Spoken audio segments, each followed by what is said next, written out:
ये थे जनाब इदरीस अब्बासी साहब, नहायत मशहूर हैं उन्होंने बड़ी सैर असल और तफसीली बहस जो है वो बैनुल अक़वामी कानून के हवाले से हक़ खुद इरादियत पे की, और इनके मकाले के मुताबिक हक़ खुद इरादियत तमाम हुकूक़ की बुनियाद है, और अगर किसी कौम को इस हक़ से महरूम कर लिया जाए तो गोया उसको मैसर बाकी तमाम हुकूक़ जैसे कि माशी हुकूक़, सकाफ़ती या दीगर सियासी हुकूक़ वो बेमानी हो जाते हैं। उनकी एग्जिस्टेंस से फ़र्क नहीं पड़ता, उनके होने से फ़र्क नहीं पड़ता अगर इन तमाम हुकूक़ में बुनियादी हक़ जो हक़ खुद इरादियत है उससे किसी कौम को महरूम कर लिया जाए।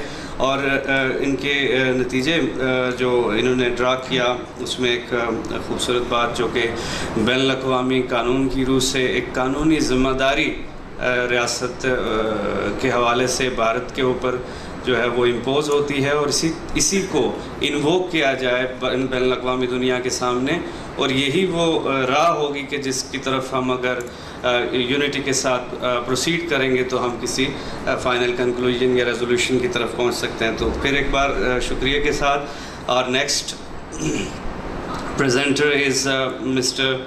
Awais Wasi, who is the serving Dean of Social Sciences at Rifa University, Islamabad, and he will proceed for his thoughts on the agenda. Mr. Awais Wasi.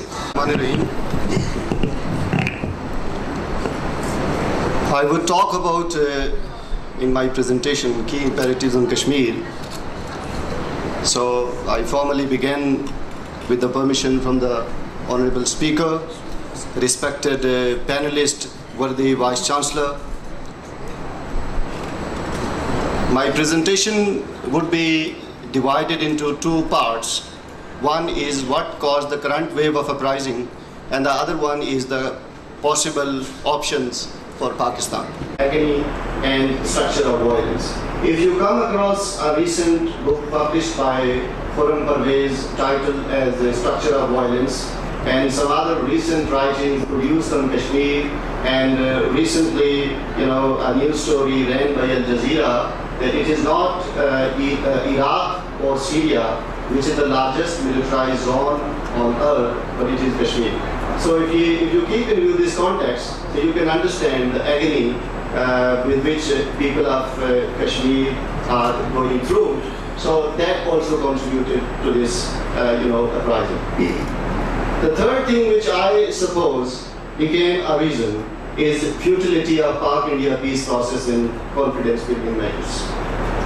There was a deadlock for the last many decades on bilateral front because both the sides they were focusing either on terrorism or Kashmir dispute. So in 1997, a framework was established, which was later on matured in 2004, that 8 basket issues need to be identified and simultaneously negotiations to be taken place on those issues in order to make those dialogue process meaningful and result-oriented. So, on those issues, which among others include Siachi, Sarkri, Tulbul Navigation Project, Kashmir dispute, terrorism, and many others.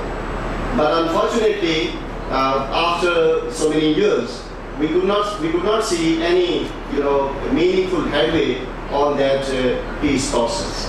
Similarly,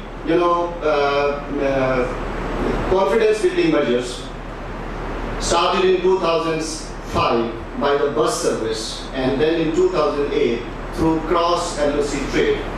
There was a kind of silver lining which appeared then, that there may be some kind of hope and optimism, but then everything ended in smoke because those confidence building measures could not yield the desired dividends. And the desired dividend was to create congenial atmosphere which could prove a stepping stone or became a bedrock to resolve the Kashmir dispute.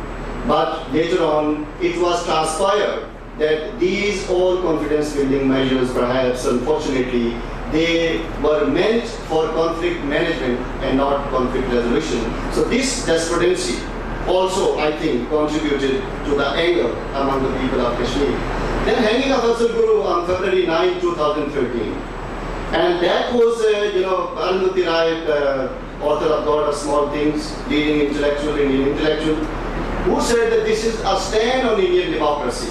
And Gautam Nalaka, former editor of Tarka and leading journalist of India, said that it is a judicial murder. And these voices are not, confined to, Indian civil society. One of the leading linguists and, great noted scholar Noam Chomsky also raised concern on Afzal Guru's hanging. So, this hanging based on flimsy grounds and unfounded allegation, I think that also contributed to build the anger which snowballed recently that we can see.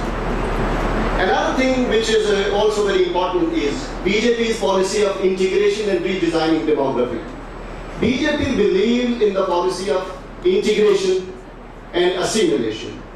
BJP believes in unalloyed nationalism. BJP doesn't want to, because the party constructs a Hindu identity.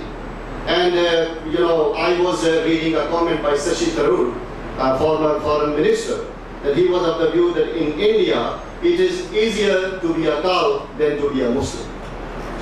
So, in order to, put in place the policy of integration, BJP tried to, have, mainstreaming of Jammu and Kashmir state by revoking Article 370. So this Article 370 was not the slogan of BJP. It was enshrined in BJP's manifesto. It was enshrined in later on BJP's vision document. And we have also seen that when Prime Minister Modi, earlier, formed his cabinet, that cabinet was very compact. But he inducted Dr. Jatendra Singh from Udhampur, MP from Udhampur, who was the point man of Article 370 of BJP.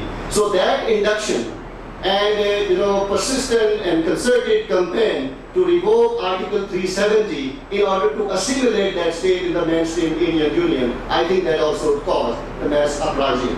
Then that Article 370 was, as Home Minister Rajnath Singh also, turned international concern in Lok Sabha. So if you take these things together, you can understand the significance which was given by BJP to this article, revocation of article for mainstreaming, this state with the Indian Union.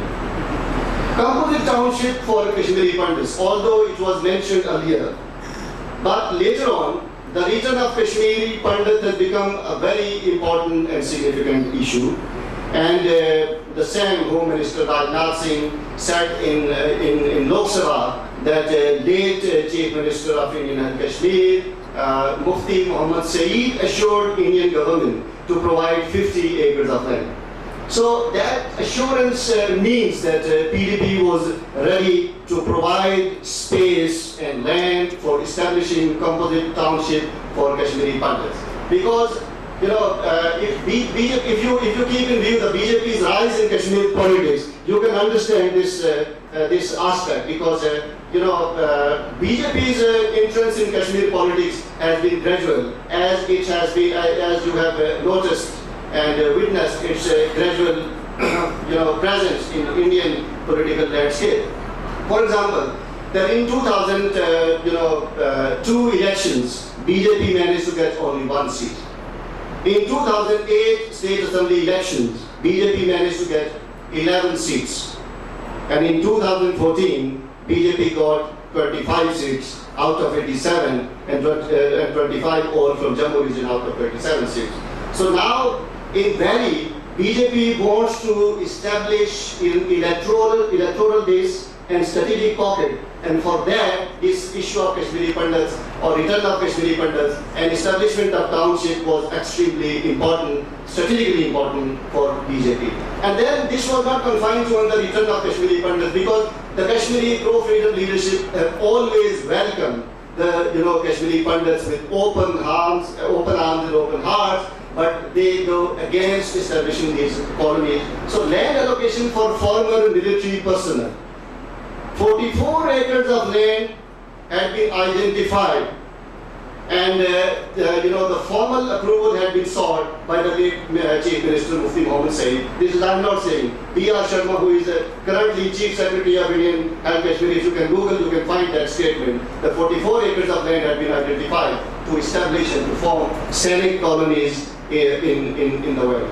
Then citizenship rights to West Pakistan refugees. Some people, might think that this demographic change might have been a figment of imagination. But if you carefully analyze, the moves and overtures, you can understand that this is not a figment of imagination. This is based on factual grounds. For example, West Pakistan refugees in Lok Sabha, Standing Committee on Home Affairs, term that this, rights to citizenship or state subjects be issued to these West Pakistan refugees.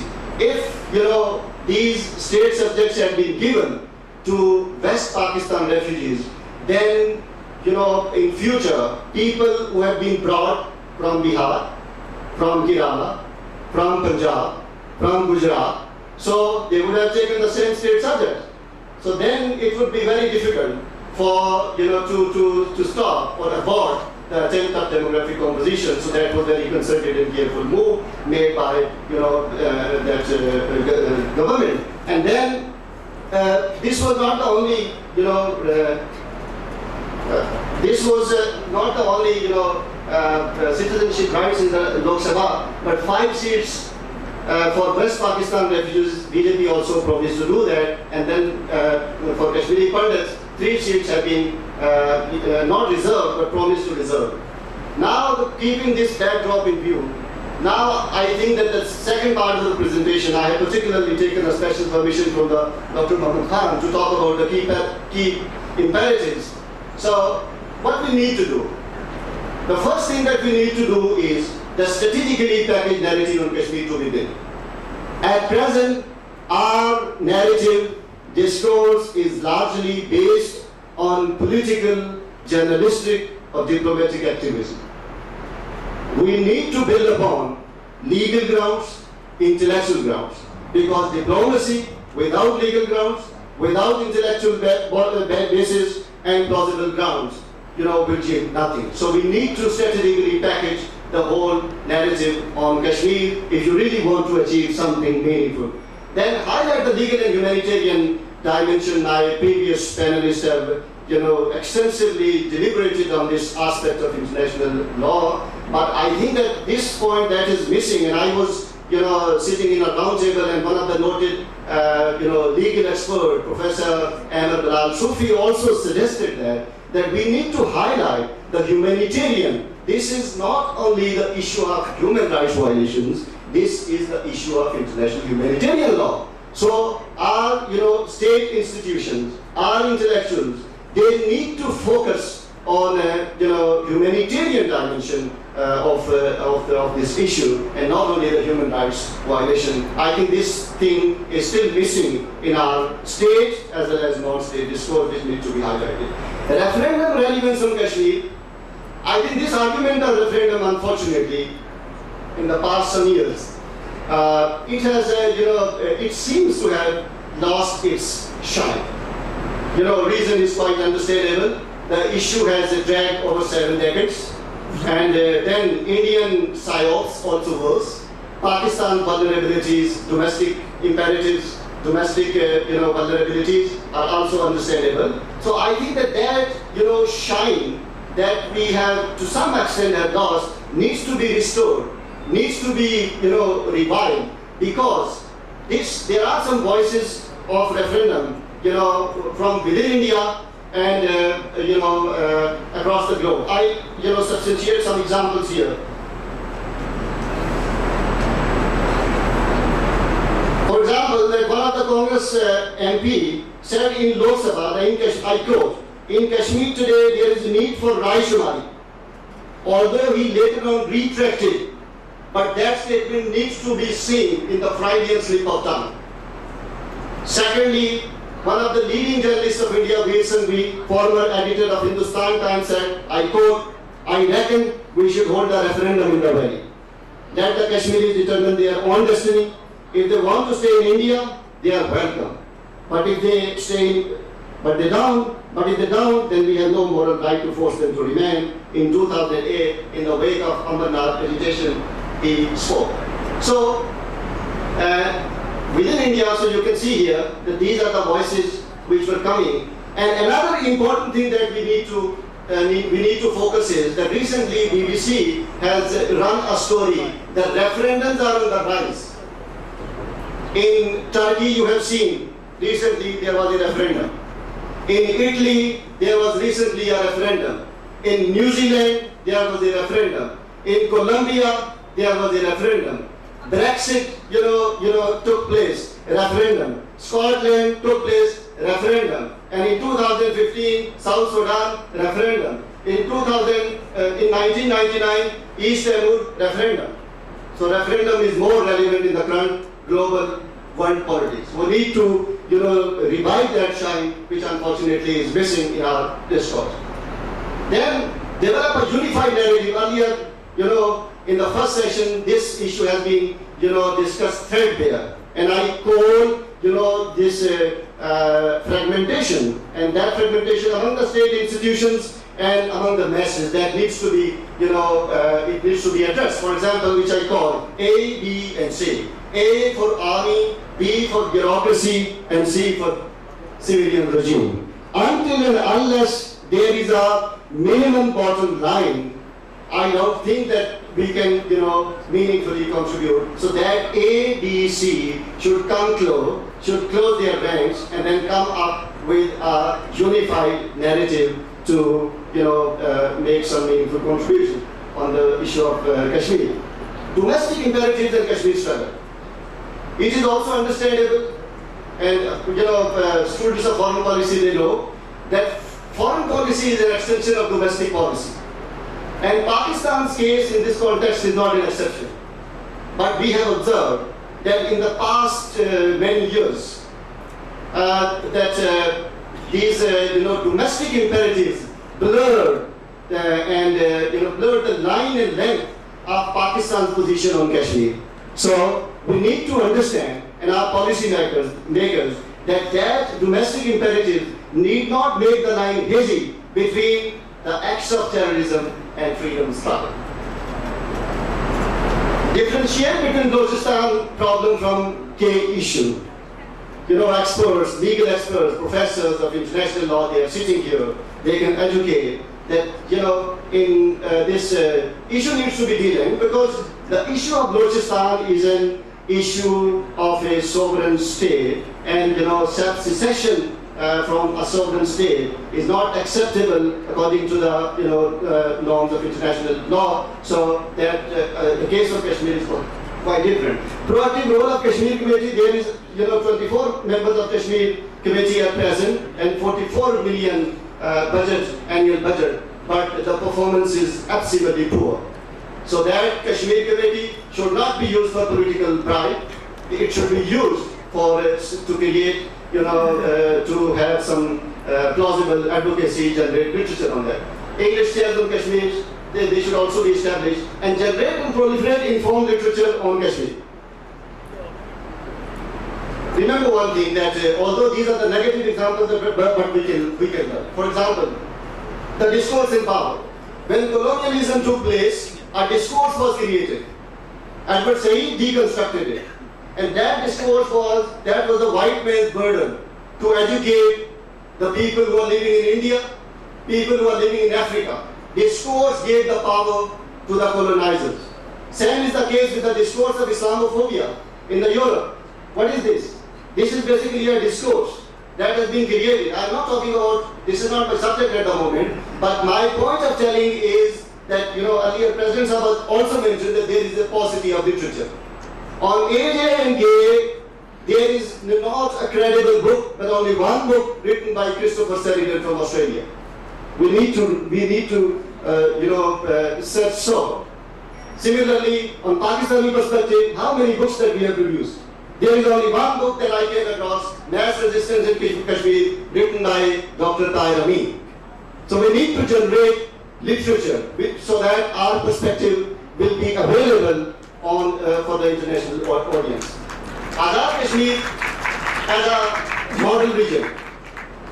I do understand the problem, the structural problem of Azad Kashmir. Azad Kashmir is not part of federation. Unfortunately, we are not, a part of many perks and privileges due to our peculiar status.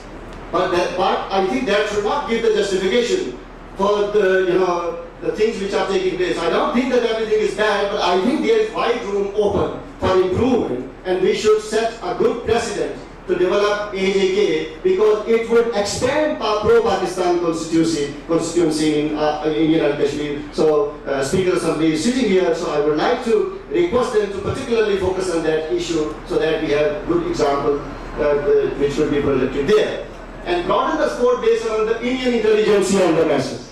There are some voices which were coming from within India, and recently you must have observed that there were protests in favor of Kashmiri people in JNU, Jawaharlal Nehru University.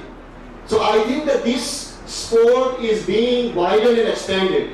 So this is my perception, that until and unless Indian masses are with us, it would be very difficult for us to win the this cause or make any meaningful headway on the resolution. So we need to focus on Indian masses, Indian intelligentsia, and so that we can have voices in favor of the movement.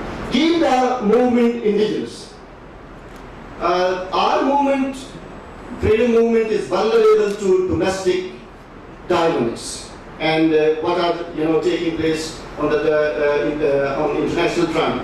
So these, this movement, it should, our leadership, particularly the Kashmiri leadership, should try to focus that it should not have the influence.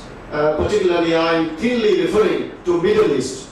So that needs to be kept in view. And we have much to learn from our history. Unfortunately, we did blunders in 1990.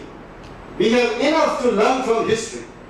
So I think that if these key imperatives are incorporated in our state policy, I can see meaningful difference on Kashmir resolution and making any meaningful contribution. Thank you very much.